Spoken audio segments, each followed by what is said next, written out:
Sasandali pa lamang po mga kaibigan, pero sinasabi na nitong Overseas Workers Welfare Administration na patungo na raw po sa pagkabangkarote ito pong OWA. Kung hindi pa matatapos itong pandemic. May ginawa na ba sila mga kaibigan para maubos ang pera? Bukod sa pag-quarantine sa mga motel at hotel, katakot-takot po yung pinagawa ng gobyerno ng mga quarantine facilities at saka meron pang mga malalaking lugar. Bakit pinagpilitan nila sa motel? Dahil ba merong malaking kickback? Dahil ba may mananakaw? At mga kaibigan, ito tawag dito? Ito si Vice President Leni Robredo.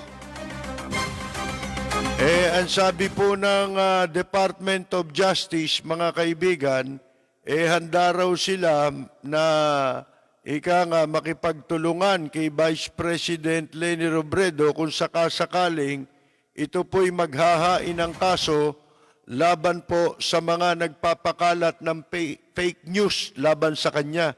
Sino pa ba gagawa niyan? Obvious ba kung sino gagawa niyan? Secretary Menardo Guevara?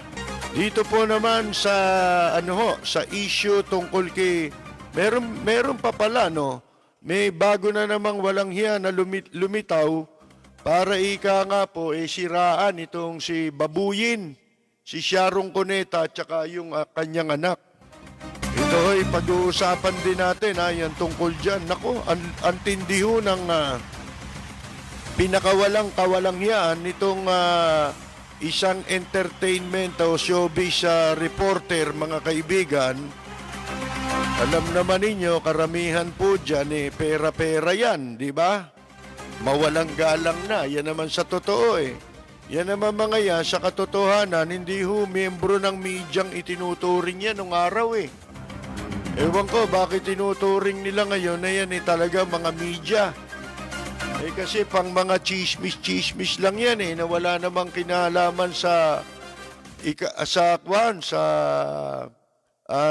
ating pong pamahalaan. Pero mapapansin ninyo, nitong mga huling ilang taong nakakaraan, nakikialam na pati sa politika ang mga damuhong yan.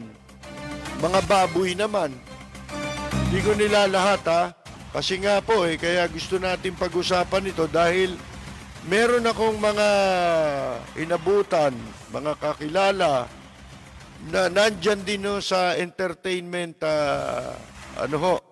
sector, sa mga mga sumusulat-sulat. Ang dami nga ngayon dyan mga kaibigan, sulat pa Ewan ko kung bakit natatanggap sa mga sa mga pahayagan, kasi hindi naman nagpapasweldo yung pahayagan kaya kahit sino, lalo na kung yung mga editor, mga kaibigan, gustong kumita, ginagamit yung mga kung sino-sinong pinabili lang ng suka, nakakapag-column at saka nakakasulat daw. Palagay ko yung mga yan, karamihan dyan, kulong mo ng 1 buwan sa kwarto, walang may susulat yan. Hindi, pero meron dyan talagang sanay sa walang hiyaan. Pagdating sa sa pagkakalat ng lagim, paninira sa mga artista, di ba? Yan ang ikinabubuhay nila, dyan sila maligaya Kaya nga po yung mga yan, hindi seryosong journalist yan, di ba? Hindi mga serious na itinuturing kumpara sa dati. Kumpara sa dati. At ito nag-viral sa social media na video ng 3 OFW natin sa Middle East. Na kung tawagin natin mga bagong bayani. Pero ang sabi nga natin sa inyo, parang kanta ng Mona Lisa. Yung Mona Lisa na awitin. Paborito rin ng mga sundalo sa Mindanao yan, mga kaibigan. Lalo-lalo na pagdating dun sa portion o bahagi ng awitin na sinasabing, they just lie there and they die there. Yun eh. Yan po ngayon ang larawan ng ating mga OFW na nangyayari ngayon sa Middle East na hindi natin namamalayan na walang ginagawa ang gobyerno. Ano po? Itong gobyerno nito puro patupad. Ito anya gagawin. Pag ginagawa na, yun lang pahigpit. Higpit, luwag. Yun lang alam nilang gawin. Enhanced community quarantine, general community quarantine. Papalit-palitan lang yung pangalan, mga kaibigan. Yun lang alam nilang gawin. Pag nahawakan naman yung pera, naku, sus Mariosep, mga kaibigan. Yung pera, nagiging invisible Yung pera, nagkakaroon ng kapangyarihan, nawawala At eto may pinag-uusapan din itong si Lucy Torres, Representative Lucy Torres, asawa ni Mayor Richard Gomez. Dahil po doon sa kanyang pagdepensa sa anti-terrorism bill. Yan. Ang dami nang magaling ngayon, Nanalo, magaling na ba yun? Pag nanalo ba ang isang kandidato, mga kaibigan, magaling na ba yun? Yan ba mga nananalong kandidato na yan dahil sa popularidad nila, pero nungka. Hanapin mo mga track record niyan. Tingnan mo kung bago sila pumasok sa politika, yun yung sinasabi natin Ano ba na ipagserbisyo nila sa taong bayan? Di ba? Sana kung si Angel Locsin kayo.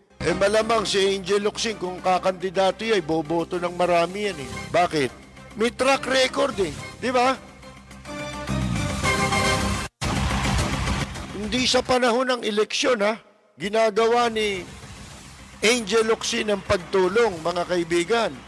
Sa panahon na merong kalamidad sa ating bansa, lumalabas si Angel Locsin. Sariling pera ginagamit at hindi galing sa gobyerno.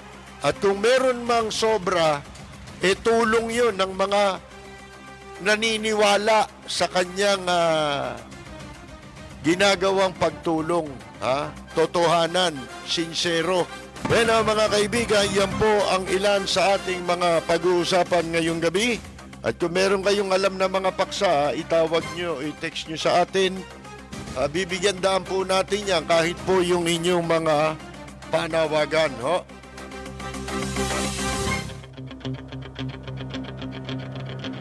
Walang preno kung bumatikos. Malalim at makatwirang komentaryo. Mag-ingat ang mga politikong gumagawa ng kalokohan at baka kayo ay tamaan ng Rapid Fire!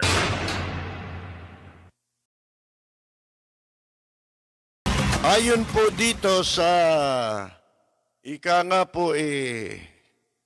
namumuno sa Overseas Workers Welfare Administration, itong OWA, ang sabi niya, largely looming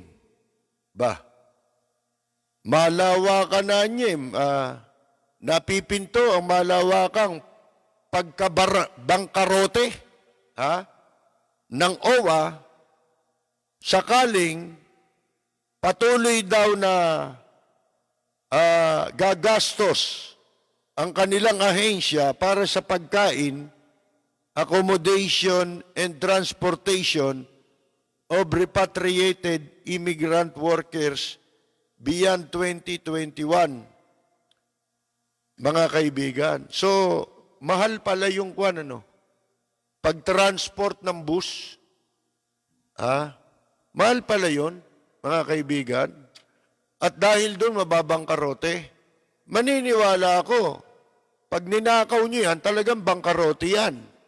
Pero kung ang pera ng OWA, talagang sisinupin at gagamitin sa tama, hindi mababang karote yan. Mamaya ipapaliwanag natin kung bakit. Sabi ko nga sa inyo, Panahon pa ni Marcos, dinidiskurso ko na sa radyo yan, sapagkat ang pangalan dati niyan, Overseas Workers Welfare Fund pa lang, wala pang administration. At hanggang ngayon, kabisado ko pa, natatandaan ko pa, ang pangalan ng kauna-unahang hepe na naupo dyan, na bata ni Minister Opli noon, si Salvador Bigay. Yun ang pangalan noon. Panahon niya ni dating Pangulong Marcos. Pagbalik-baliktarin mo yung OWA, kabisado ko ho yan sa simulat sa pool. Ngayon, basahin natin to. Bakit daw mababang karote? Dahil daw itong 18.79 billion. Sipin ninyo sinimula ng OWA, panahon pa ni dating Pangulong Marcos. Pero hanggang ngayon, ang halaga pa lang na dinideklara nila, 18.79 billion. Daan-daan bilyon na yan eh. Di ba? Bilangin ninyo kung gaano karami ang umaalis dito sa Pilipinas na OFW na nagbabayad ng butaw sa OWA, mga kaibigan, at kinukolektahan ng OWA. Pinaliliwanag na nga natin yung OWA eh. Dati naman yung contribution dyan ng mga OFW, hindi ho naman kinakaltas yan o pinababayaran sa mga OFW. Kumukuha ng contribution noon para sa mga OFW, pero nanggagaling ito dati sa mga employer o principal na kumuha sa kanila para magtrabaho sa ibang bansa. Ba't ko alam yan? Kasi po, kami mga unang nagbabayad dyan sa OWA. Naging overseas worker din ako bilang isang overseas entertainer. Kami unang mga nagbabayad dyan sa OWA, mga kaibigan. So, alam natin, ngayon, ang sabi, ito daw, 18.9 bilyong pondo ng OWA, inaasahang liliit sa halagang 10 bilyon. Estimated na kung magkano ang sasandukin di ba? 8 billion kagad ang mawawala mahigit almost 9 billion Hindi pa totoo yung kanilang deklarasyon na yun, na amount. Reduced by 10 billion by the end of 2020, bago matapos daw itong 2020. At ito'y sasadsad pa sa 1 bilyon by the end of 2021. Ba? May scheduling mga kaibigan. Sasandukin natin ito. Ang matitira ay ganito. Nakaplano mga kaibigan, di ba? Planado ngayon, kapag ka daw, ito'y mangyayari kapag ka ang mga OFW patuloy na madidiskaril, madidisplace, mawawalan ng trabaho, at i-repatriate. Ibig sabihin ililikas, di ba? Dahil sa coronavirus disease. Yan ang sabi nitong si Hans Dakdak. Kakdak pala, Kakdak. Sinabi niya yan doon sa hearing o pagdinig ng mga senador. Hindi ako naniniwala na itong mga senador sincero sa kanilang ginagawang hearing, pagsasagawa ng hearing, patungkol sa pera ng OWA. Bakit? Maraming senador na kinabang dyan sa pera ng OWA. Kaya ang laging deklarasyon yan, 18 billion Hindi na lumaki. Ang totoo niyan, daan-daang bilyon na yan, yung perang yan. Oh. Meron na ba kayo nabalitaang na naging proyekto ang OWA at ginamit ang pondo ng OWA sa proyekto nila? Anong klaseng proyekto? Doon sa proyekto na may kaugnayan o direktamenteng kaugnayan sa kapakanan ng mga OFW. Meron na bang ganon? Kasi po, sasabihin ko sa inyo, simulat sa poll, nagmumungkahi na tayo. Ginaya pa nga ako ni Bello eh. Kasi matagal na natin sinasabi yun. Kahit nung bagong upo, itong administrasyong ito, mga kaibigan. Nung marinig niya yun, kinopya niya yun eh. Siyempre, hindi niya sasabihin sa atin ang galing yun. Yung idea na yun, di ba? Oh. Eh lahat naman dito ninanakaw eh. Pati idea rito ninanakaw eh. Ano sabi natin? Yang OWA po kasi, hindi ho pera ng gobyerno yan. Baka akala ninyo. Ha? Kung merong contribution na ibinibigay dyan ang mga OFW, hindi ho yun bayad. Yan po ay trust fund. Ha? Perang ipinagkatiwala lamang sa gobyerno. At kung meron kang dapat pagkagastusan yan, yung pera na yan, dapat mo lang gastusin yan sa mga bagay, proyekto, programa, na merong direktamenteng pakinabang ang mga OFW sapagkat yan ay pera nila. Pero sa mahabang panahon, bakit hindi nangyayari? Na itong perang ito ng OWA ay nagagamit sa tama para sa kapakanan ng mga OFW. Bakit? Kasi ang umuupo dyan, itinatalagang maupo dyan, lalo ngayon, grabe ngayon. Ang mga itinatalagang maupo dyan, talagang walang nalalaman. Kaya yung perang yan, pinagsasamantalahan, mga kaibigan. Marami na kinabang dyan, ultimong politiko. Sa panahon na tumakbo si Villar na presidente, hindi nyo napansin kayo kung malilimutin kayo kasi sakit ng mga Pilipino yan eh. Yung pagiging malilimutin, yung pagiging madaling makalimot, di ba?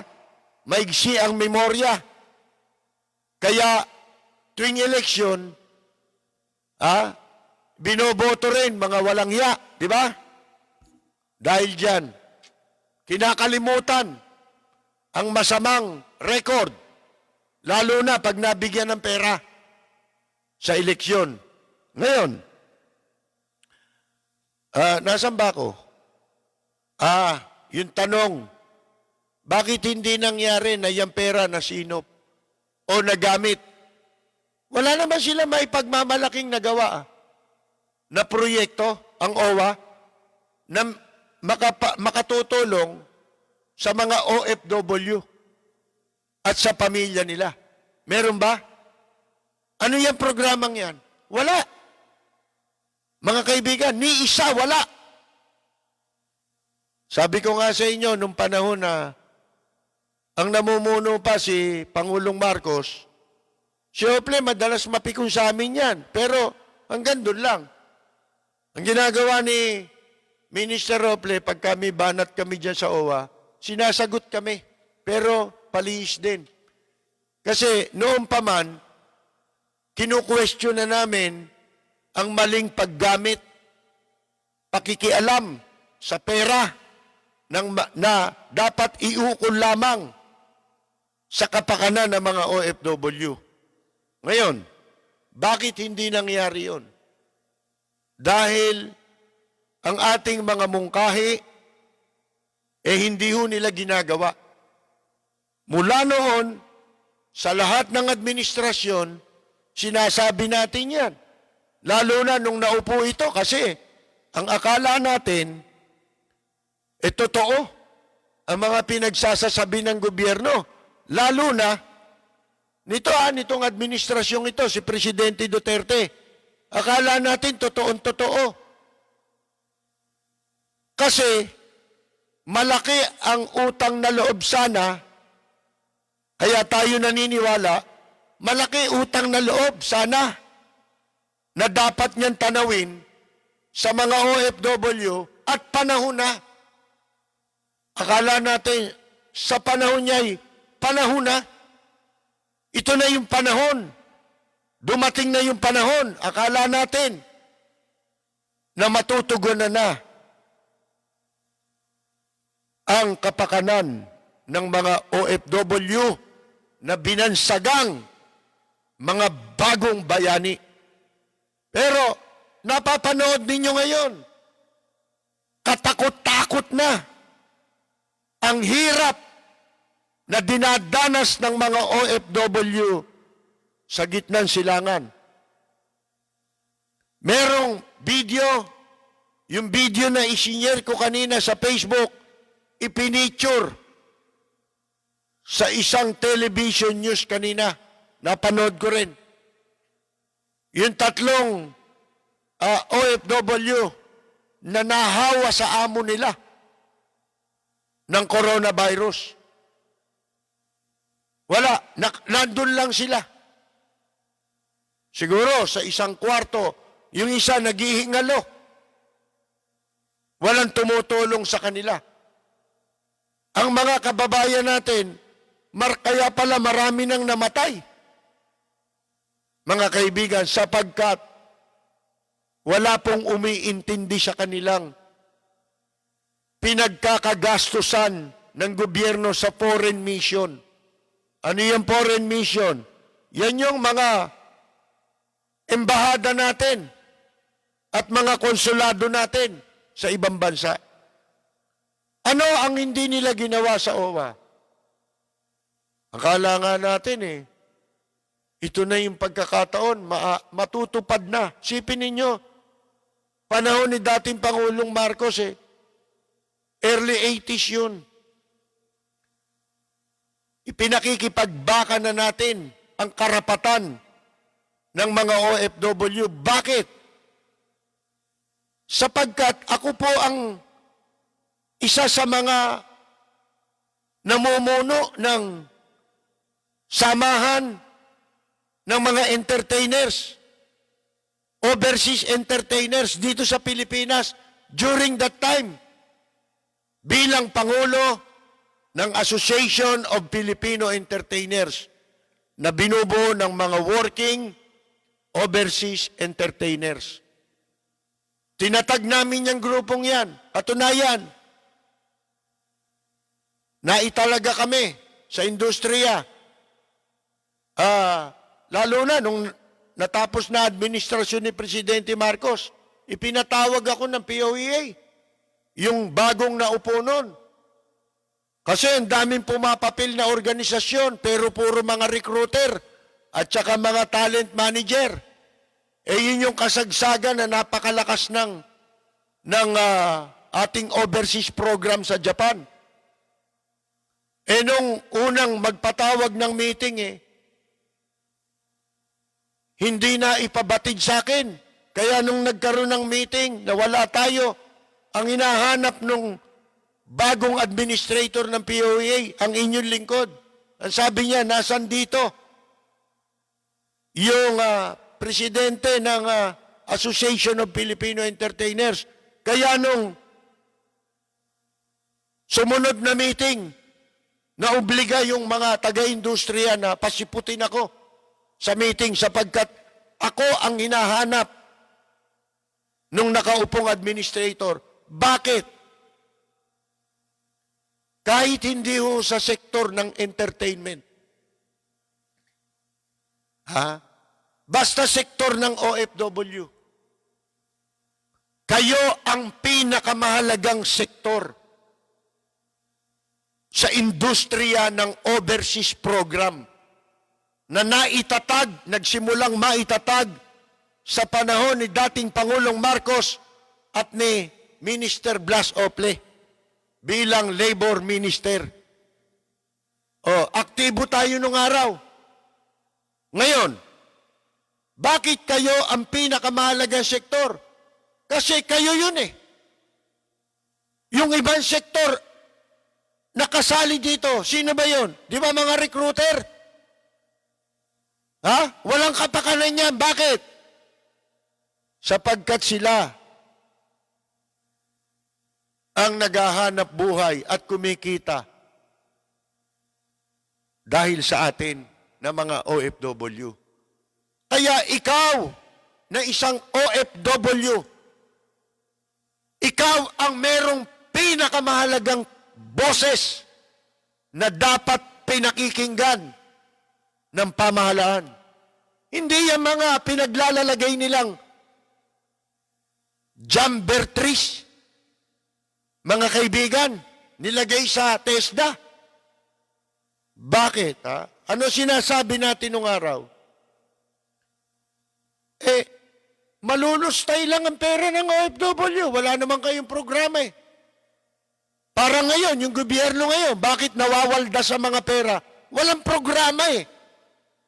Meron ba programa kahit dito sa COVID-19? Meron. Programa sa TV, meron. Tsaka sa radyo. Tapos ang pumapapel, sipin mo, kalihim ka ng PCOO. Nagpo-programa ka. Ano tawag mo dyan? Ba't ka nagpo-programa? Di magprograma ka na lang, mag-resign ka na. Kinuha kang sikwatari pagkatapos magpo-programa ka sa radyo, tsaka sa TV. Sino ka? Bakit ka? Namamangka ka sa dalawang ilog. Ang dami mong papel na gustong papilan. Gusto mo, opisyal ka na ng gobyerno, media ka pa. Bakit ho nangyari at nangyayari ito sa OWA? Bakit ang pera ng OWA nawawaldas nang walang kalaban-laban ang mga OFW sa kanilang pera? Pera nila yan eh. Sapagkat kailanman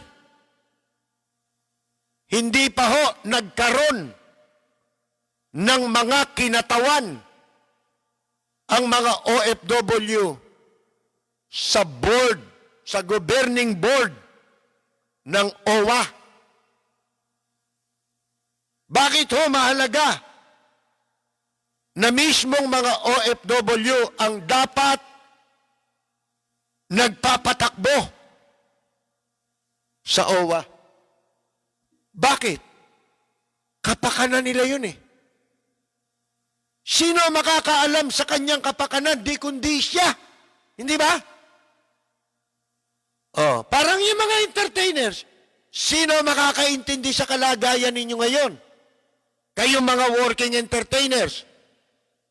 Kung hindi ang kapwa nyo rin, entertainer.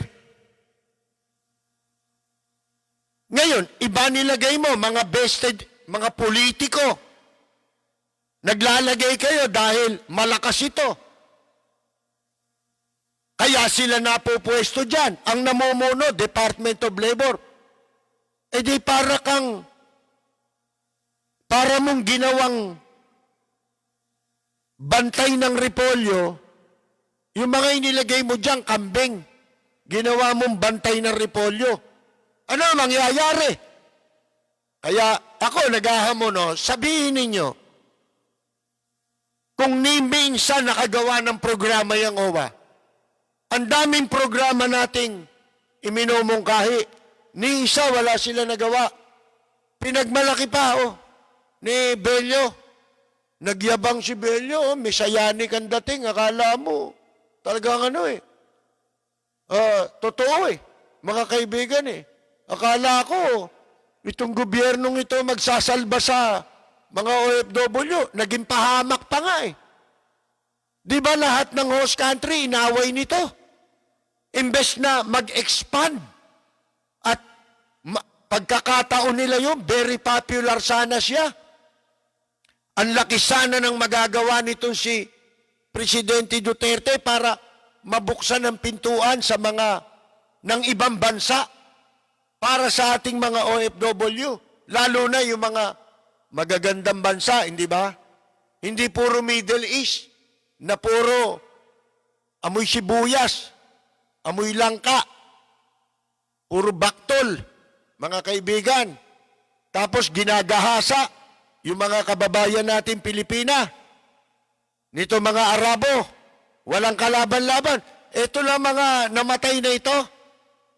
Nasangkaterba, may mga napatay pala dyan dahil sa krimen. Hindi mo alam kung pinatay na lang yan eh. Sino pumatay dyan eh? Pagka yan, sinama-sama ng mapauwi dito para ilibing. Malalaman pa ba yan? Makakahabol ka pa ba dyan? Kung na-violate ang mga karapatan yan. At saka, aminin natin at sa hindi, walang ginawa ang administrasyong ito ni Presidente Duterte para ayusin ang ating mga OFW. Dapat ang unang-una nilang ginawa, ipatigil yung pagsasamantala, yung pakikipagsabuatan ng POEA sa mga at saka ng labor sa mga foreign employers. Paano nangyayari na nakikipagsabuatan sila? Abay, dalawa, merong 2 sets of contracts. Kaya nga tinayo yung POEA para magkaroon sila ang mag-supervise para proteksyonan nila ang interes ng ating mga kababayang magtatrabaho sa ibang bansa. Kaya pinagtatayo yung mga agency na yan, OWA. Lahat yan para sa proteksyon, sa kapakanan. Protektahan ang kapakanan. Pangalagaan ang kapakanan ng mga OFW. Pero wala eh. Lahat po kurap eh. Ano yung sinasabi nating 2 sets of contracts?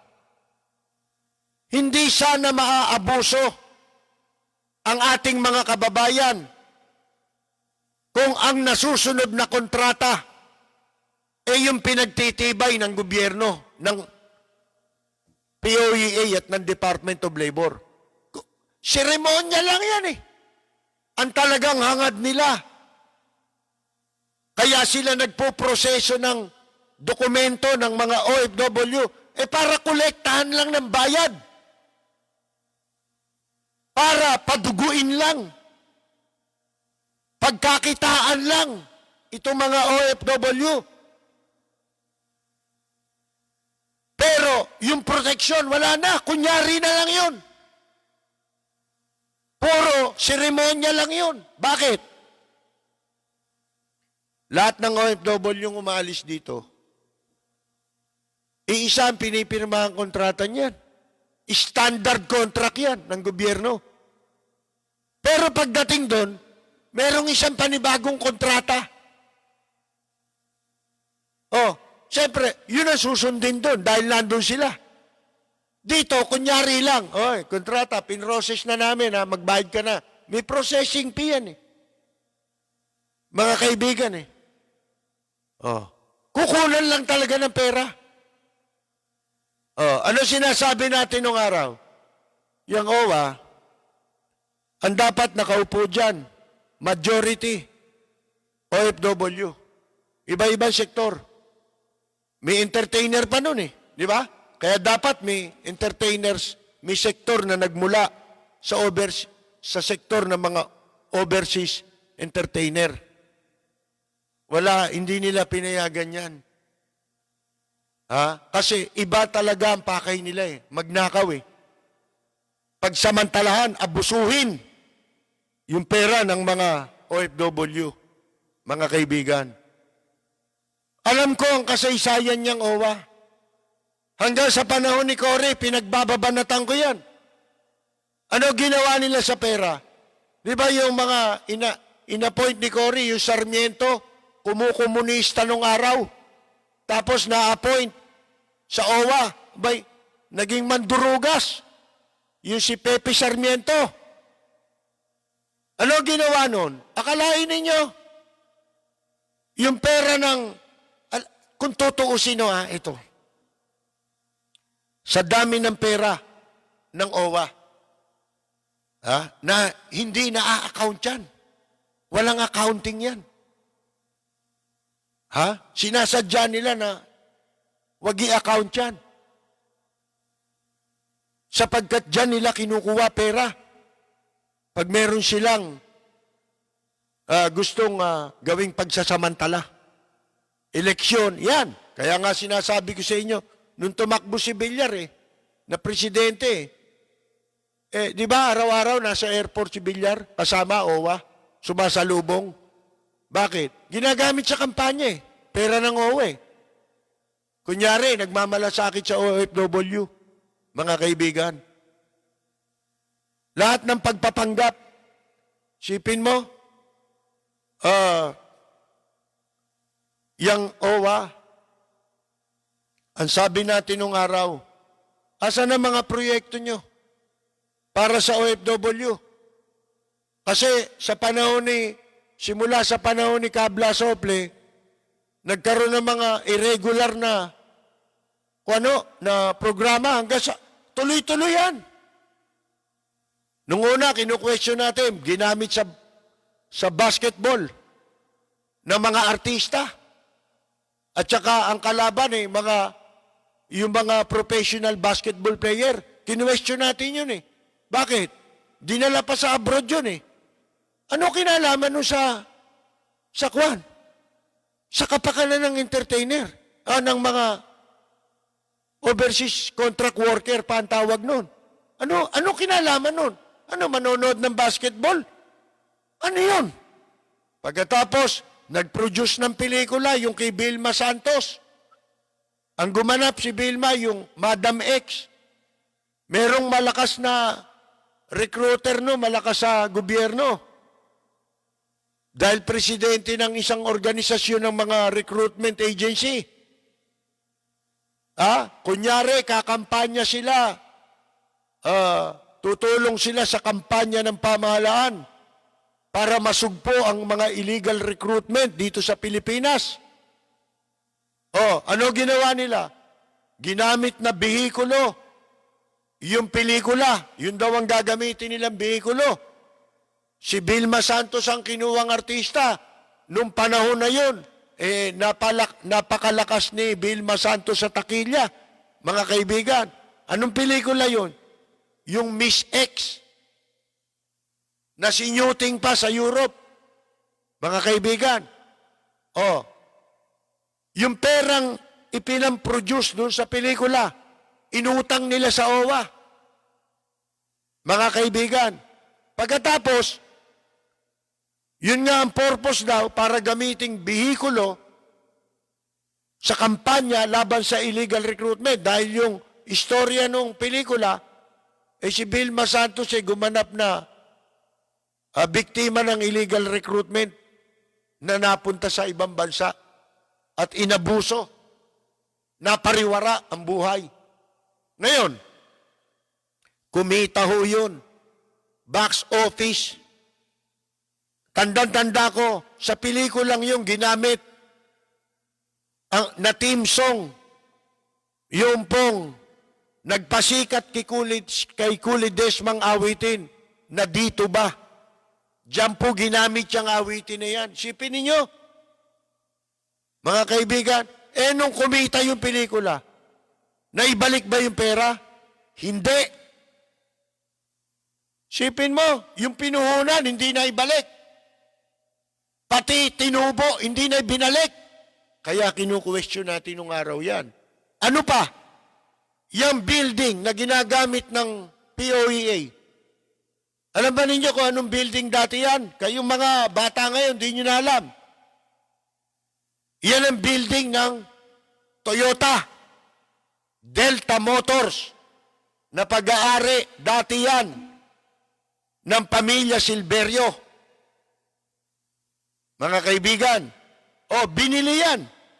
Overpricing yung building na yan. Saan kinuha pinambili? Sa OWA. Nagtayo kayo, government agency yung itinayo ninyo, therefore, dapat ang pera na ginamit, pera ng gobyerno. Pero ang ginamit na pera, sinandok sa OWA. Mga kaibigan, nagkaroon pa ng overpricing. Yan ang mga kinu-question natin nung araw. Wala Mga kaibigan wala nangyari. Minumungkahi natin doon Bakit hindi nyo namin sabi namin, bakit hindi ninyo gamitin ang pera ng OWA para sa pagpapatayo, halimbawa, eskwela, para sa anak ng mga OFW. Upang nasa ganon, wala na silang iisipin. Habang sila ay nasa ibang bansa nagtatrabaho, hindi na nila problema ang pagpapaaral sa mga anak nila. Ano pa? Magpatayo kayo ng ospital para sa mga OFW at sa kanilang pamilya. Alam ba ninyo, isa sa issue na binabanata namin ng gobyerno, doon sa issue na pinautang din ng OWA, galing sa pondo ng OWA, itong mga seaman. Kasi po, nung panahon na yon, ang mga seaman, hindi pa kasali yan sa mga OFW na nagko-contribution sa OWA sapagkat sila ay sea-based, hindi sila land-based. Dati ang covered lang ng OWA, yun land-based. So, ang nagko-contribute lang dyan, ang may contribution lang dyan ay mga land-based workers. Akalain ninyo, pinautang. Nakapagpatayo ng sariling ospital ang mga seaman dyan sa Intramuros, sa katabing building mismo ng Department of Lagay and Extortion, pera ng OWA. Samantalang yung mga OFW na pinagkunan ng pinautang, walang sariling ospital. Sipin ninyo yan, Ang sabi natin noon, sapagkat napakalakas ng remittance ng OFW sa loob na mahabang panahon, ang ekonomiya natin na lang, OFW. Wala na tayong inaasahan, matagal na panahon na. Wala tayong ekonomiya. Ang ekonomiya lang natin, OFW. Kung wala na yan, wala na tayong pagkukunan. Mga kaibigan,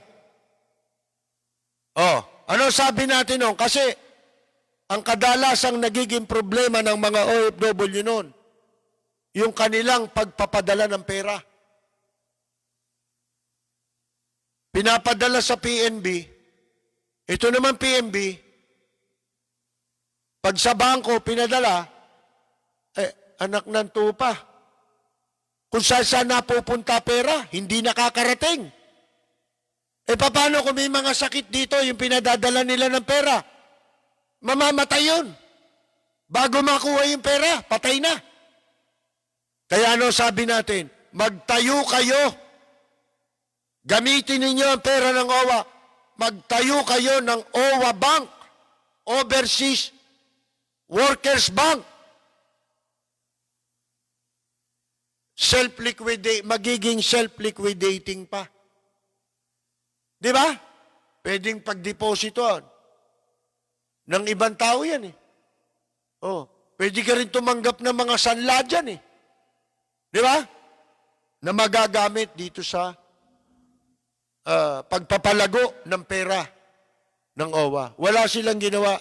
Di ba nung naupo si Presidente Duterte, yan ang sinasabi ko sa radyo. Magtayo kayo ng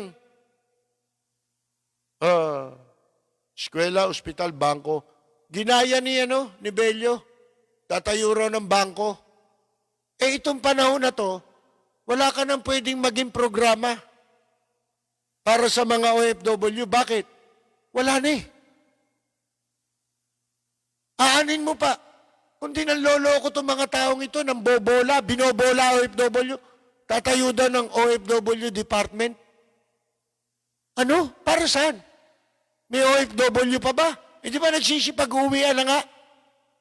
Wala na. Mga kaibigan, nangyari ba? 3 taon na. Nangyari ba? Bello? Galit kayo sa komunista eh. Ano tawag mo kay Bello? Di ba dating komunista yan? Mga kaibigan, ngayon, eto na. Ububusin na raw yung pera. Wala na raw. Masasay na. Alam nila kung kailan ang peche. At alam nila kung magkano. Bakit? Ito yung pagkakataon eh. Ito yung pinakamagandang pagkakataon para ubusin ang pera ng gobyerno. At hold upin ang taong bayan.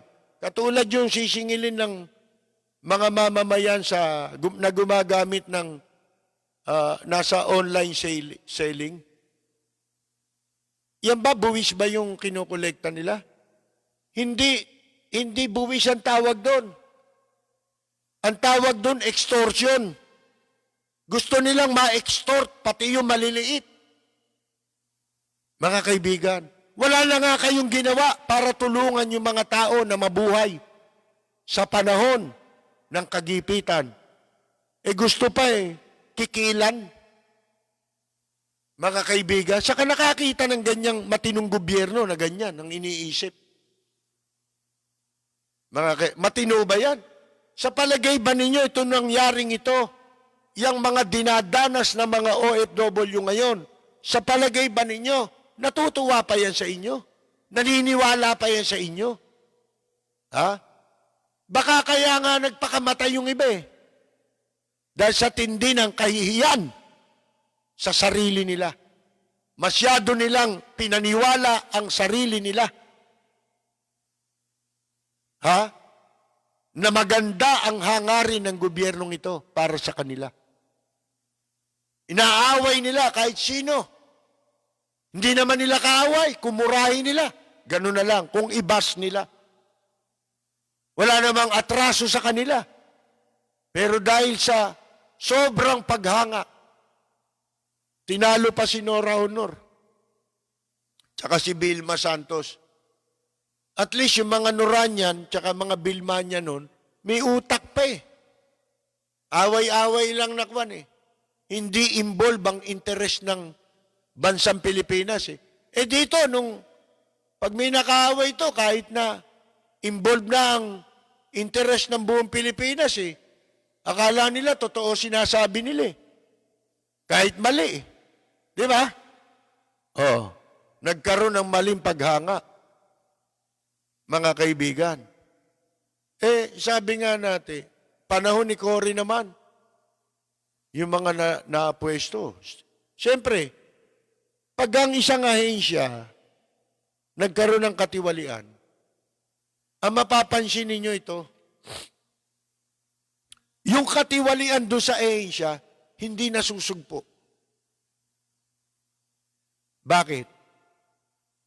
Dahil ba sa nabigo sila na masugpo ang katiwalian? Hindi. Sinasadya yun para maipagpatuloy nila. Kasi kung ihihinto nila patuloy nilang uusigin yung mga magnanakaw, tutuluyan nila yung mga magnanakaw, hindi na sila makapagnanakaw. Kaya, huwag kayong magtaka kung bakit ang katiwalian sa gobyerno hindi nasusugpo. sapagkat gustong ipagpatuloy. At pag pinagpatuloy, sobra pa. Yan ang totoo, mga kaibigan. Huwag na tayong maglukuhan. Panahon ni Cory, galit na galit sa akin yun, yung Sarmientong yun. Pinagbabanatan ko eh. Natuklasan ko, yung palang pera ng OWA, isinasali sa stock market. Sipin mo, ano ba yung stock market? Sugal yun eh. Kung magbagsakan yan, kamukha nung ginawa ni Erap, di ba? Sa panahon niya. Kaya, kung tutuusin ninyo sa laki ng pera ng OWA, yan na lang yung sinasabi nila. Kahit hindi totoo yan na 18 billion lang ang pera ng OWA. Mga kaibigan, kahit hindi totoo yan, yan lang ang pagbasihan natin. I-deposito mo sa bangko yan. Ang nakawin mo yung tubo. Gano'ng kalaki yan? Ilang porsyento yan? Ang tubo ng 18 billion pesos sa isang buwan na mapupunta sa iyo. Huwag ka na magnakaw. Huwag mo nang bawasan yung pera ng OWA. Yun na lamang tubo o interes sa bangko. Ang laki na niyan, mga kaibigan. Hindi ka na magnanakaw. Automatic. Mayaman ka kagad. May wala eh. Mabuti pa yung buhaya. Kapag ka yung mga magnanakaw dito, tinatawag na buhaya,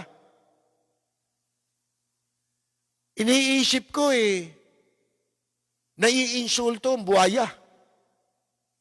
Malaking insulto yung ikumpara mo sila, itong mga magnanakaw sa gobyerno, sa mga buhaya.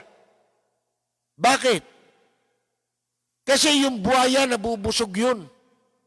Pag yung nakasagpang na yun at nagkaroon na ng laman ng tiyan nun, titigil yun eh. Matagal na naman bago umanap ng masasagpang yun eh. Ito mga to, hindi nabubusog eh. Kaya, pag tinawag mo silang buhaya, abay iniinsulto mo yung buhaya. Ginagawa mong masyadong masiba ang buhaya. Walang preno kung bumatikos. Malalim at makatwirang komentaryo. Mag-ingat ang mga politikong gumagawa ng kalokohan at baka kayo ay tamaan ng Rapid Fire! Bago natin puntahan itong issue tungkol kay Sharon Cuneta at saka dito kay Lucy Torres, mga kaibigan, bayanin yung manawagan tayo. Itong Senado, nag-imbestiga kayo dyan sa OWA. Ano yung imbestiga nyo? Bakit hindi nyo itanong sa kanila? Hindi nyo kaya. Yan ang hirap pag may iniiwasan ka Di ba? Walang kwentang investigasyon yan. Sinasayang nyo lang panahon nyo. Ang itanong nyo dyan sa OWA, bakit sila gumagamit ng pera ng OWA, pinambabayad sa radio station, sa programa na wala naman nakikinig? Bakit sila ginamit nilang quarantine ang mga hotel at mga motel? Bakit? Hindi ba ang daming ipinatayo? Ginastusan ng gobyerno? World Trade Center, di ba? Diyan sa Pasay. Ang laki-laki niyan. Bakit pinilit na i-quarantine sa mga motel at na-overstay? Overstaying quarantine ang ginawa sa mga OFW na merong nanganak, merong namatay. Sa tagal, mga kaibigan, dahil sa pinagkakakitaan, maliwanag po yan. Kasabwat. Ang pinayaman, mga motel, pandemic, ang dami negosyo nagbagsakan. Isipin mo, walang magmomotel, walang mag-hotel. Una, bawal, di ba? Sino lumabag? Di ba sila rin? Oh, di ba sarado ang mga hotel, sarado ang mga motel? Kasi hindi naman pang-quarantine yan eh. Pang-quarantonting yan eh. Mga kaibigan eh. Oh, sino magmo-motel? May pandemic. Lalo na yung mga motel, madalas puntahan ng mga inchik yan. Ngayon, imbestigahan ninyo. Abay, sobra pa sa plunder yan ah. Ito nangyaring ito, mga kaibigan, na lalong nagpalubog sa Pilipinas sa paglobo ng inutang. Ginamit daw dyan, para dyan. Ang justification sa pag-utang, gagamitin sa, ano ho, ang tawag dyan? Dito sa, para labanan, yung kung fu virus, kung flu virus. Oh. Ngayon, si Lea Salonga, hindi ako nakikialam sana sa showbiz, pero itong mga isyong ito, relevant ho ito eh. Sa nangyayari sa bansa natin. Ngayon, halimbawa, yung kay Lea Salonga, si Lea Salonga humingi na ng paumanhin. Pero, ang sabi niya, abay, pero naninindigan ako. Humingi akong paumanhin. Wala akong minura. Hindi ko sinabing PI ang Pilipinas. O kaya PI ka, Pilipinas. Wala akong sinabing gano'n. Tama nga naman eh. Ang sinabi niya, PI, comma. May comma eh. Tignan ninyo yung post. Tapos, Pilipinas, napakahirap mong mahalin. Yun ang sinabi, liwanag eh. Marunong ba kayong umintindi ng sentence? Ng taludtod? Oh. Ngayon, mingi na siya ng paumanin. Kasi binabas siya, di ba? Ito mga basher na to, mga kaibigan, ang nalalaman nito, yun daw laging binabanggit mga magnanakaw noong nakaraang administrasyon. Nakaraang administrasyon yun, di pa kulong nyo. Kung may kaso kayo. May kaso ba kayo? Ni isa nga, wala kayo napakulong eh. Oh. Sus Mariosep, pag iba magnanakaw, masama. Yun ang katwiran dito eh. Pag iba gagawa ng pagnanakaw, masama yun. Pagka sila gagawa ng pagnanakaw, hindi masama. Oh, ililiis nila. Ang babanatan nila, yung tao, ibabas nila yung tao, ipersonalin para mawala sa topic, para ma-distract. Yan ang purpose niyan eh. Mga kaibigan eh. Pag iba nagmura, masama daw yun. Kahit wala kang pinatungkulan ng mura. O, pag si Presidente Duterte nagmura, hindi. Ano yan eh? Ganito yan, ganun eh. Yan. Kahit sino murahin niya, pwede. Papa, Diyos, sipin ninyo, walang kilabot, di ba? At dahil sa sobrang maling paghanga nito mga to, nagagawa naman nila yan dahil may kapalit na pakinabang yan. At siyempre, pag yung pakinabang nila nanganganib, yan ang reaksyon ng mga natatakot, na manganib yung kanilang interest. Ngayon, ito naman si Sharon Cuneta, ba may isang nasa showbiz? Akalain mo, hindi ko alam kung ito'y sumausaw eh. Tinatiming niya yung pagsausaw. Ito palang taga-showbiz na ito, dating, kumbaga PR ni Sharon Cuneta. Siya naka-assign, inassign ng kumpanya para mag-handle ng mga publicity ni Sharon. Hindi na sila nagkikita, hindi na siya nakikinabang kay Sharon. Ang pangalan, Ronald Carvalho. Ito Ronald Carvalho na to, akalain ninyo eh. Sinabi raw na yung anak ni Sharon Cuneta na si Casey Concepcion ni sex maniac. Pati daw yung nanay. At saka kung ano-ano, ang asawa raw ni Sharon unggoy. At ang mga anak, kaya naging anak, unggoy din. Ito ba'y tao pa ito, mga kaibigan?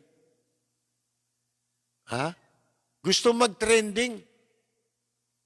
Gusto niyang makilala siya sa kawalangyaan. Abay, naawa ako sa mga magulang ng taong gumagawa ng ganito, mga kaibigan. Kasi, mismong mga magulang, sisiguraduhin ko sa inyo, hindi nila magugustuhan na yung mga ganyan gagawin ng anak nila. Hayop na mga to, mga kaibigan. Sipin mo, sinabi raw na, yun daw panganay ni Sharon Cuneta, di ba sa original na panganay na anak na babae ni Sharon Cuneta, ano raw? Certified sex maniac. Sipin mo yan. Ang baboy ng mga taong ito. Ha? Ano ba ninyo ito? Ito yung mga galing na sa impyerno ito Mga kaibigan nakasanla mga kaluluwa nito sa kagipitan, nagagawa nila yan. Sinasanla ang kaluluwa sa demonyo, sa impyerno. Mga kaibigan. Ha? Kaya galit na galit si Sharon. Kung ako, ituloy mo mga demanda dyan sa mga yan. Kasi, ba't nila ginagawa yan? Paano nga pasama na ng pasama ang ating environment? At yan nakikita na natin sa social media, pagka marami nang gumagawa niyan, nakakainggitan na nila at ginagaya na rin nila, mga kaibigan. Sa kagustuhan nila, sa tagal niya sa showbiz, di siya sumikat na gaano, di ba? Sino ka ba? Dire-director daw sa pelikula. Director ng ano? Sabi ni Sharon lintik daw gumastos ito sa yung kinikita niya kasi, napupunta sa lalaki. Ang matagal na palang hindi kinakausap ni Sharon yan. Sipin ninyo yan. Hindi ako sana tatalakay ng mangganito. Kaya lang, relevant ito sa pagsama ng lipunan ng Pilipinas. Paano tayong magtatagumpay? Paano tayong hindi lalapastanganin ng mga dayuhan? Kung alam nilang divided tayo Lalo na may mga study na ang mga Pilipino mangmang. Hindi lang yun nag-aaral sa eskwela. Tinanong sa iba't ibang subject, science, mga ganyan, medicine, tinanong, puro mangmang. Natalayan sa ginawang pag-aaral sa mga bansa, mahigit 100 bansa yung pinag-aralan nila. Kulela tayo dun. Tayo yung may pinaka-mangmang na bansa. At saka alam mo, ang sabi pa ni Sharon Cuneta, ito raw born again. Nag-born again pala to. Yung kulamnista na yan, sa periodikit. Hindi, ako sinasabi ko sa inyo, marami akong kaibigan, kakilala, matitino naman na mga showbiz writers. Pangalanan ko kayo na iba nung araw na mga inabot ko matitino. Si Billy Balbastro. Kasi nakilala ko yun matitino pa yun. Dissenting mga tao yun. Sila Franklin Cabaluna. Namatay na Mga nangamatay na yan Mga inabot natin. Sabi ko nga, si Billy Balbastro, nagsusulat sa entertainment yan, pero yan, abogado yan. At saka yan dating nagtrabaho sa sa Department of Tourism Hindi ako nagkakamali Doon ko nakilala yan Kasi nung araw, kaming mga paalis papunta sa Japan, wala pang POEA noon. Therefore, wala pang lisensya noon. Hindi pa obligado noon, hindi pa naiimbento ang lisensya sa recruitment para sa deployment ng mga entertainers. So, ang prosesong dinadaanan namin noon mag-audition ka sa Department of Tourism at saka sa Department of Labor. Nung una, labor lang sumunod na taon, mga taon pati tourism na. Doon na nilipat ang audition. Yung tourism naman, department naman, ang nagsusupervise ng pag-audition. Yan ang mga judge. Kaya ako nakilala si Billy Balbastro. Oh. Marami rin ngayon, kaya lang, ayokong banggitin yung iba dahil baka mamaya, sabi, hindi naman kita kilala di ba? Oh. O kaya hindi naman kita naging kaibigan. Masama na mahirap yung magbabanggit ng pangalan. Pero ito binanggit na natin nung isang araw ito Dahil nga sa mga gumagawa ng ganyan. Isipin mo, naging malapit itong Arbalyo na ito kay Sharon Cuneta. Nung wala na siyang mahita, kung ano-ano sinasabi, grabe ho yun. Certified sex maniac. Ba't mo nasabi yun? Di ba? Paano mo nasabi yun? Halimbawa, totoo. Halimbawa, kailangan mo ba sabihin yun? Ito, nakasulat sa Biblia, sinabanggit natin ito nung isang beses. Ang sabi ho liban na lamang kung ipagkakasala mo ang di pagsasalita. Huwag mong isisiwalat ang lihim ng iba sa iyong kaibigan o kaaway. Batas ng Diyos yan, mga kaibigan. Kasi itong sinasabi natin itong verse na ito sa Biblia, marami ito Para ito sa mga madadaldal na walang kabuluhan, mga tsismosa, mga mapaggawa ng usap, at yung mga, may sinasabi pa nga dito, tinan mo yung mga makakatedila, ito,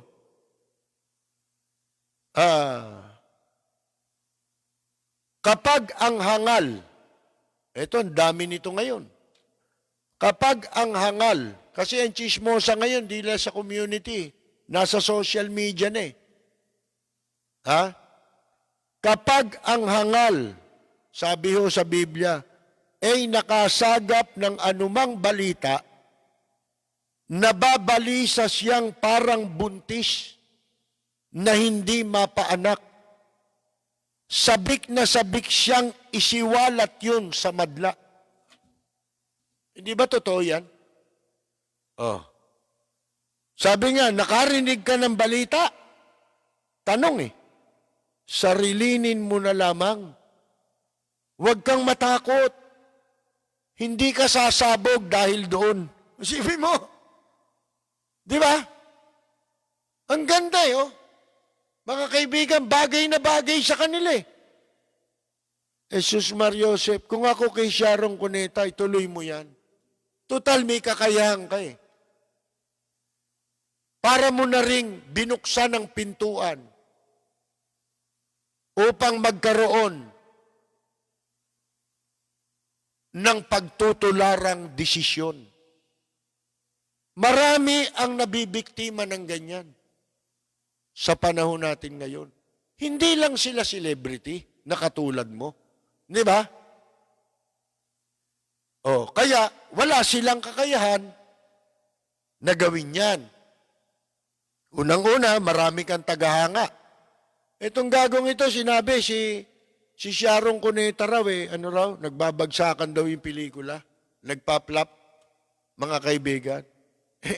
Alam nyo, kung ganun man, pero wala pa ring alam ako ito, hindi ako nanonood ng pelikula ni Sharon o kaya nanonood ng concert ni Sharon. Ang sinasabi natin dito, katotohanan. Ako, nakapunta ng Amerika ilang beses.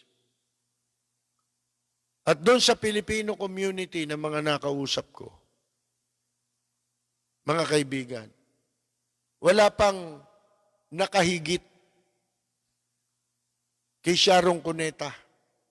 Kapag si Sharon Cuneta ang nagkakaroon ng pagtatanghal sa Amerika, siguro pati Canada, siguro pati ibang bansa, wala pa. Alam niyo naman tayo, entertainer tayo, tatapatin ko kayo. Si Sharon hindi kagalingang kumanta. Kaya lang, pag si Sharon ang nag-concert, sa Amerika lalo na, mga kaibigan, si Sharon pa lang ang nakakagawa na sa tuwing concert niya, jam-pack ang tao. Wala pang ibang Pilipino performer. May bayad yun, May bayad ang ticket sa panonood ng concert ni Sharon. Ano sasabihin mo si Sharon ganun? Di ba? Mga kaibigan. Hindi ako tagahanga ni Sharon. Mga kaibigan. Sinasabi lang natin ang katotohanan. Ito naman ngayon, tong isa, yung asawa ni Richard Gomez. Okay na sana si Richard Nasira pa rito sa asawa niya Mga kaibigan Asan ba yung balita na yan? Ang sinasabi ho nito, ayan, lahat daw ng batas pwedeng maabuso ayon dito kay Lucy Torres na congressman bilang pagdepensa niya sa anti-terrorism bill. Sabi niya, laws may be abused, but the risk is not a valid reason to reject. Hindi naman daw, lahat daw ng batas pwedeng abusuhin. Pero yung panganib daw, nitong batas, hindi balidong katwiran para i-reject o tanggihan itong anti-terrorism bill which faces opposition from lawyers, academics, human rights and civil society. The fear, sabi niya, that the bill can be abused, ang pangamba na maaabuso ang panukala o ang batas, can be abused is not unfounded. Hindi raw, yun? Hindi naman daw imposible, kumbaga, di ba? We have seen how laws have been used in the years, not just under the reign of President Duterte, but even the reigns of other presidents.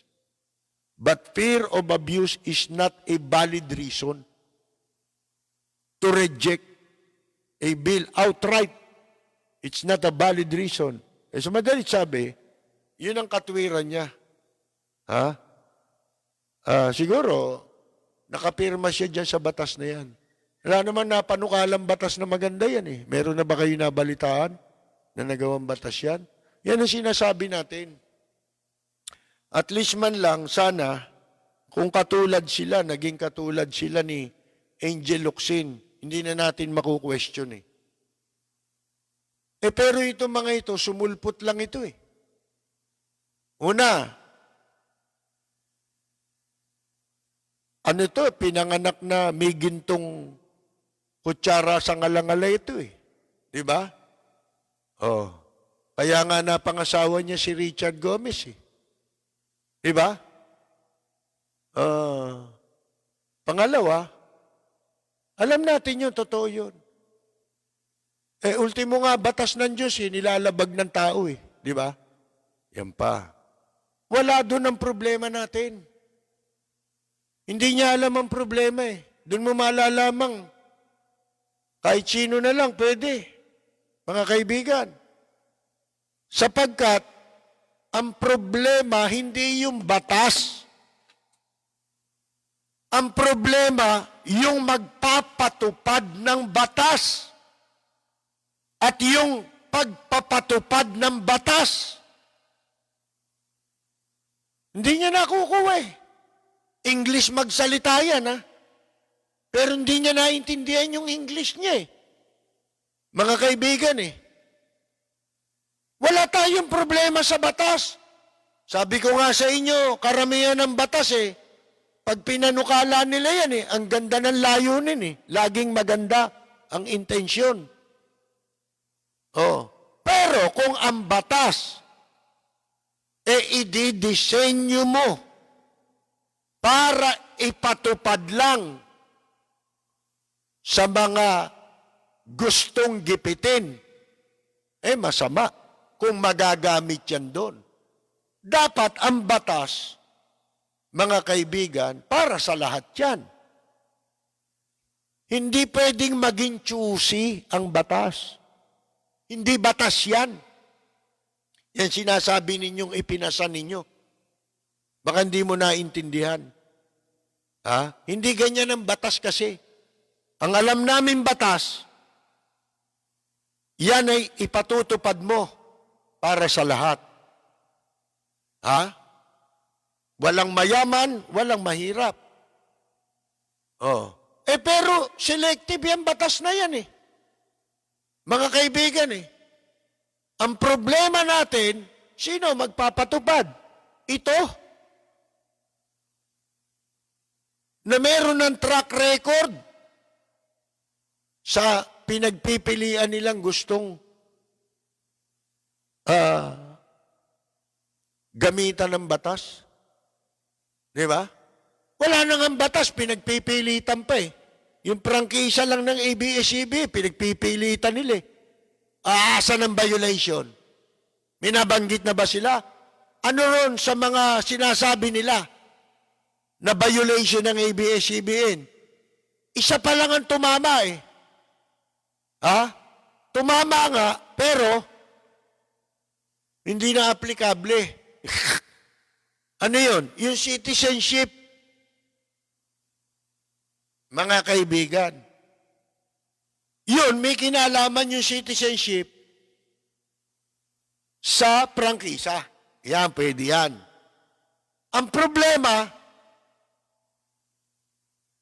hindi naman siya qualified siya eh. Kung ang pagbabasihan mo disqualified ang merong foreign citizenship, hindi disqualified si Lopez. Bakit? Ang batas natin, kung ang nanay mo, ang magulang mo, pareho, tatay at nanay mo, Filipino citizen nung ikaw ay ipinanganak nila, automatic, natural born citizen ka. Kahit saan ka lupalop ng mundo pinanganak. Yun ang batas. So, kahit siya na kapag acquire, dahil sa ang batas sa Amerika, pwede kang maging citizen kapag isinilang ka sa Amerika. Pero hindi nangangahulugang nawala na ang iyong Filipino citizenship dahil nagkaroon ka ng isa pang citizenship. Yun sana. Pero maliban doon, wala na silang issue ng paglabag sa prangkisa. Mga kaibigan. Katulad nito, si Lucy Torres.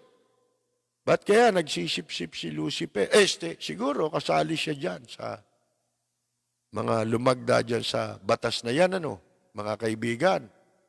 Kaya gano'n na lang ang kanyang ika nga po, pagsisikap na makapagsip-sip siya para masabi man lang na sa pagiging congresswoman niya, at least merong isang batas na nakasama pangalan niya sa paggawa ng batas na yun. Hi, Ka-Percy Lapid at sa mga listeners ngayon, binabati ko ang inyong programang Lapid Fire sa matapang at makatotohanang pagbabalita. Lagi po nating pakinggan ang programang Lapid Fire ni Ka-Percy Lapid. Ito po ang inyong katrupa at kaibigan, May Pacquiao. Maraming salamat po.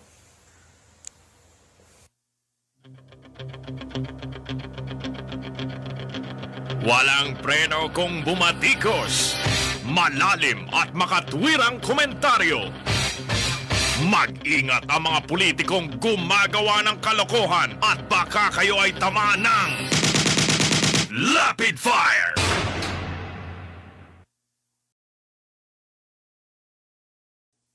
Ito mga sinungaling pa eh.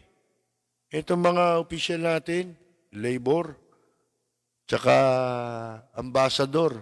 Ambassador, under yan ng DFA eh. Yung kung tawagin yan, Chief of Mission. Ambassador. DFA yan. Tsaka itong kuha natin, labor. Sipin ninyo, itong mga Pilipino, mahigit 100 na, kakaawa yung yung tatlong napanood natin sa video kanina na inilabas din sa television. Nakakaawa kalagayan nila, mga kaibigan. Kung ano yung ibinalita natin kagabi, yun din ang balita mga kaibigan Ay, wala, na iba na nga, nawala nga yung aking na-save.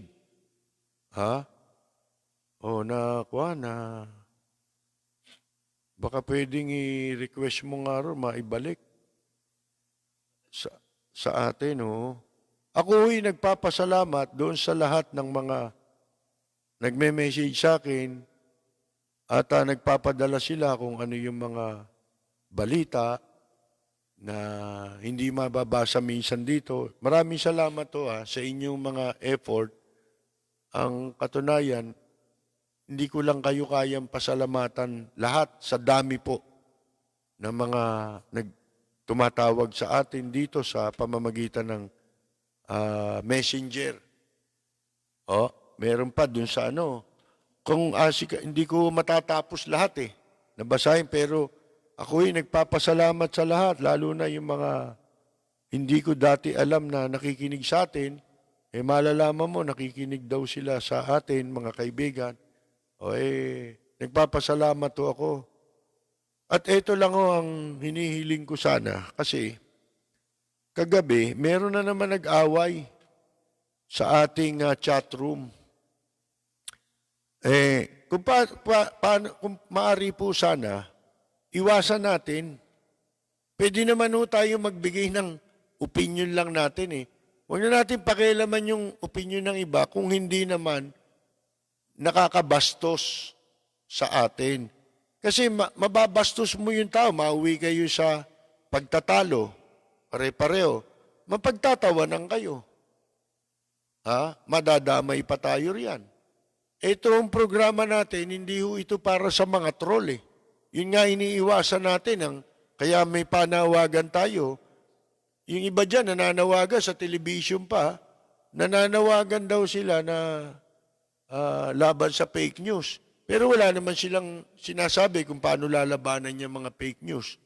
Hindi katulad natin, sinasabi ko simple lang ang pwede natin gawin sa mga troll. Ibablock natin. Kasi hindi naman sila importante. Ang pakay niya, madistract ka Di ba? At wala namang kabuluhan ng mga pinagsasabi niya mga yan Iba pinag-uusapan, iba yung sasabihin. Nakakasira sa ating pare-pareho yun. Hindi lang sa inyo, sa akin, sa atin lahat.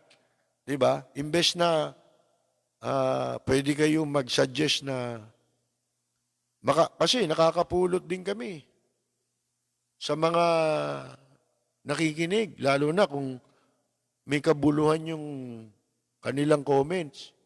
Kung tayo mag-away, hindi naman tayo, wala naman tayong atraso sa isa't isa eh. Di ba? Paubaya na natin ang kawalangyang ganyan doon sa mga nasa troll, yung mga troll na alam nyo na kung sino yung mga troll na yun. Di ba? Oh, alam nyo na yung mga fake news. Hindi yun tinatangkilik nyo kasi minsan may nagpapadala pa sa akin, wala akong panahon dyan eh. Kasi kung babasahin ko yan, panonoorin ko sila, yung YouTube account nila, di nakadagdag ako sa views nila. Ako nga paminsan-minsan ko lang nababanggit sa inyo, tangkilikin nyo naman yung ating YouTube. Kung gusto ninyong makapagpatuloy pa tayo. Di ba?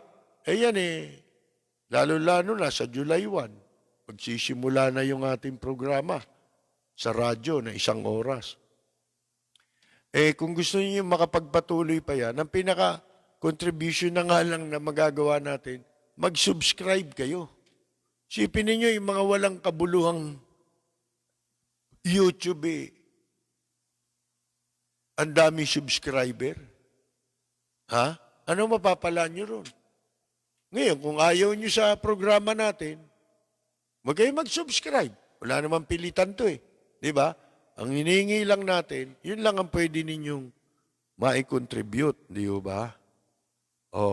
Isa pang gusto kong sabihin sa inyo, katulad nung isang gabi, nabanggit natin yung tungkol sa kalagayan ng mga working musicians.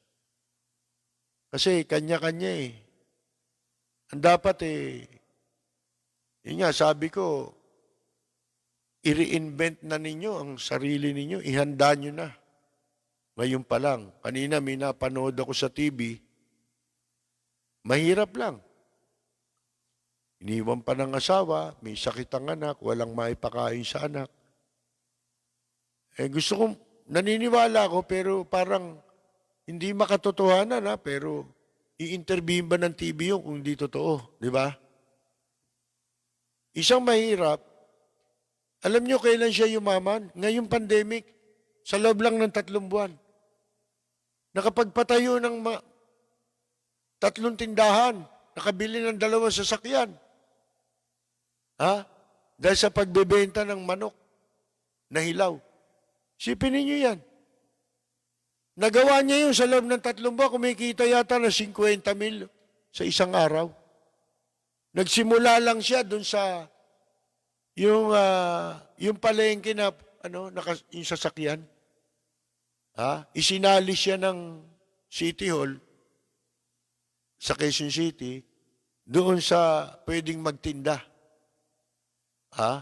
Yung sasakyan libre naman kalain mo, nagsimula raw siya sa 2,000 piso, napalago niya yun.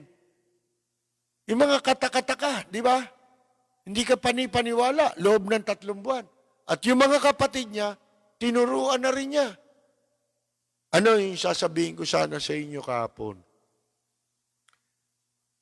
Yun nga, itong mga entertainers, may nagbanggit nga sa atin na isa sa mga nanonood sa atin sa ibang bansa. Sabi niya, tama yung sinabi niyo, Ka-Percy, kasi yung mga entertainers na walang trabaho, tama yung sinabi ninyo na kung pwede nilang makumbinsi yung mga kaibigan nila na dating nanonood sa kanila, tutugtog sila.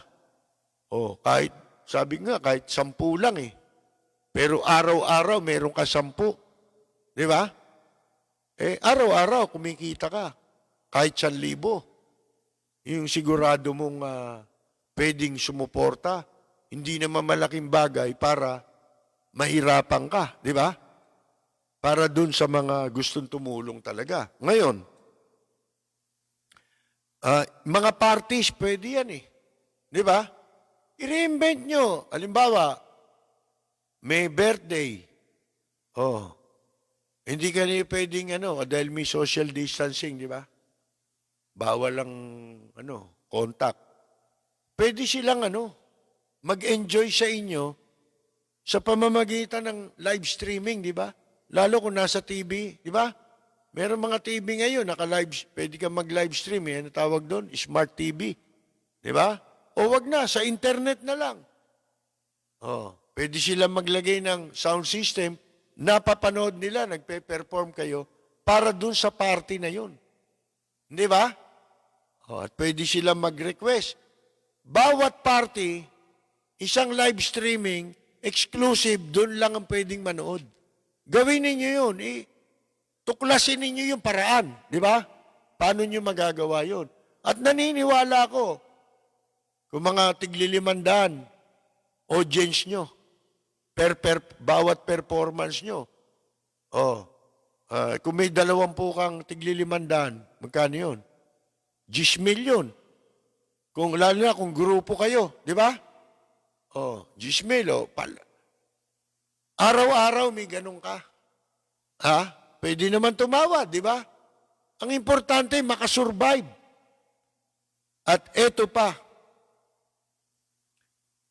ako, nag-iisip din, paano kung magkaroon tayo ng konting puhunan? Pag-isipin nyo, kung anong negosyo, kahit maliit, ang pwede ninyong simulan, na pwede ninyong kitain. Hanggang hindi matagal ho yan, bago makabangon tayo. Lalo na kung incompetent ang mga nakaupo. Mismanage tayo eh. Sa totoo lang eh. Itong pandemic, mismanage ito. Kanina may pinakikitang statistika, number 1 daw ang maraming cases, Indonesia, 40,000 mahigit. Sumusunod doon, 1,000 lang ang diferensya, Singapore. Pangatlo na tayo. Tayo may magpo 40,000 na di ba? Ngayon, mali yung statistic na yon. Alam mo kung bakit? Hindi dapat number 1 ang Indonesia. Dapat tayo number 1. O kaya yung Singapore. Bakit nyo nasabi? Kasi ang population ng Indonesia malaki.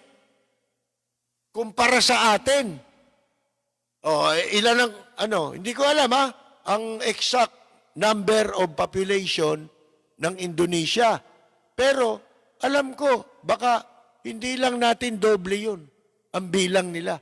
Kaya mas mababa yung comparatively, kung ikukumpara sa atin.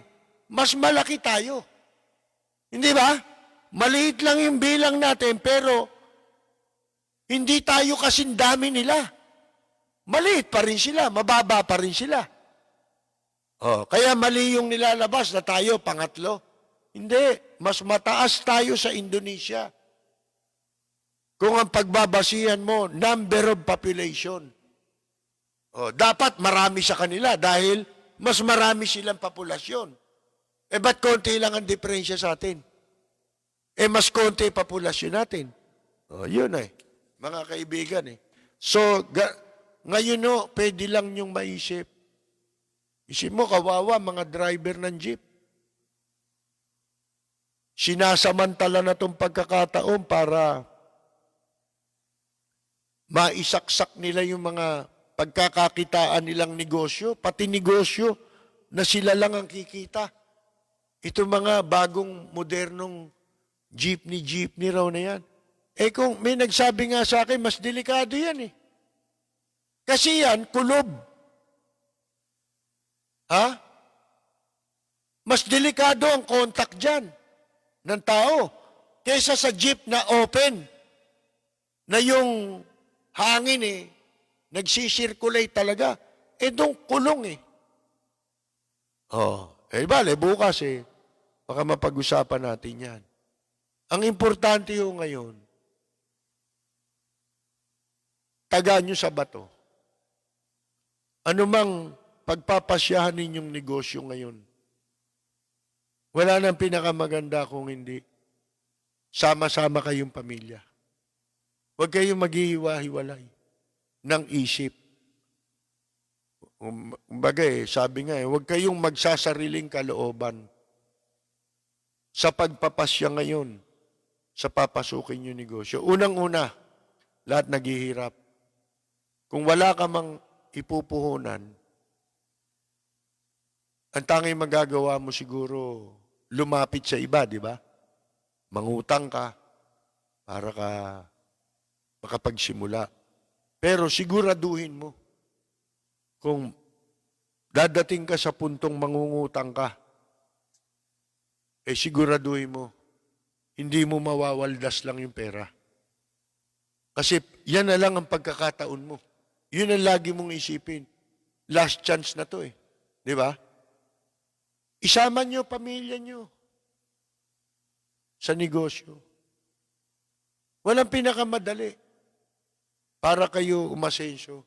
Para malaman din ng isa't isa sa pamilya nyo kung gaano kahirap ang gumawa, di ba? O ang makasurvive. Para sa ganon, at the same time, na ituturo ninyo sa mga anak nyo kung paano yung paraan para ka makasurvive. Di ba?